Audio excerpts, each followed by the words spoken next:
আসসালামু আলাইকুম আমার আপুরা ভাইয়ারা, যে যেখান থেকে আমার ভিডিও দেখছেন আশা করি সবাই ভালো আছেন। আমিও আলহামদুলিল্লাহ আল্লাহ পাকের অশেষ কৃপায় খুব ভালো আছি।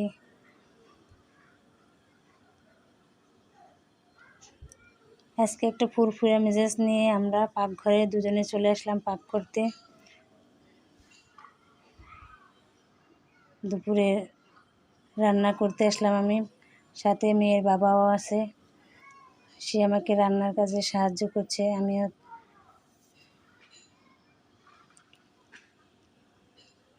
তার সাথে রান্না করছে সেও। তো রান্নার ফাঁকে আমি আবার কাঁচা আম ভর্তা বানাচ্ছি। গরমে কাঁচা আম ভর্তা খেতে অনেক ভালো লাগে।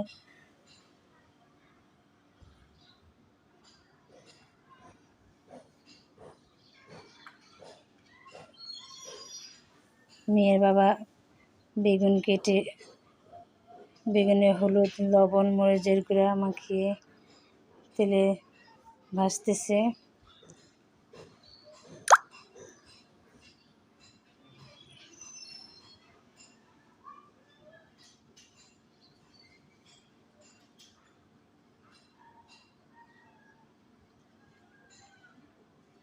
আজ আমরা দুজনে মিলে পাকঘরে রান্না করতেছি, খুব ভালো লাগতেছে।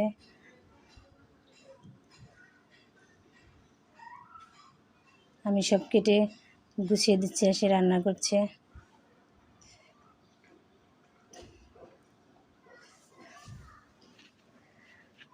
আর যেহেতু সবাই বাসায় আছে, একটু ভালো মন্দ পাক করছি। গরুর গোশ পাকালাম, বেগুন ভাজলাম, এখন পোলাও পাক করতেছে মেয়ের বাবা, সাথে কলমি শাক ভাজি হবে।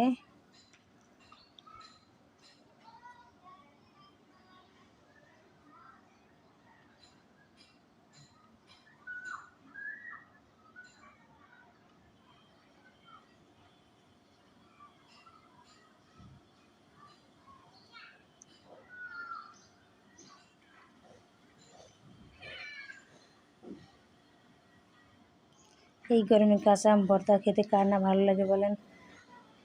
আমার মেয়ের বাবা কাঁচা আম ভর্তা খুবই পছন্দ করে, আমিও পছন্দ করি। গরম আসলে প্রায় আমরা কাঁচা আম ভর্তা খাই। আমের দিনে শুকনো মরিচ লবণ চিনি আর সরিষা বাটা দিয়ে আমের ভর্তা বানালাম।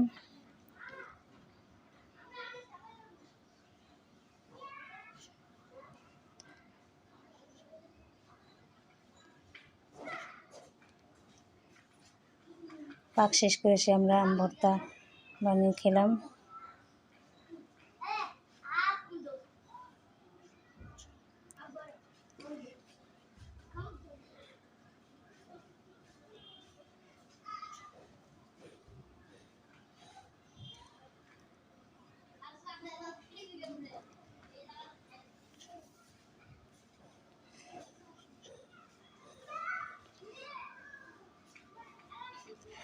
আম ভর্তা অনেক মজা হয়েছে।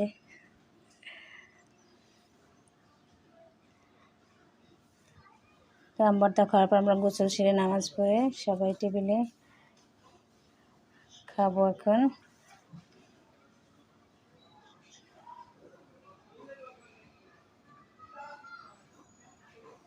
গরুর গোশ মসুর ডাল দিয়ে আলু ভাজি আর শাক ভাজা বেগুন ভাজা আজকের মেনুতে ছিল। ছুটির দিনে সবাই মিলে এক টেবিলে খাওয়ার আনন্দই অন্যরকম। তো যারা আমার ভিডিওটা এখনও দেখছেন তারা ছোট্ট একটা লাইক করবেন, যদি বেশি ভালো লাগে তাকে সাবস্ক্রাইব করবেন।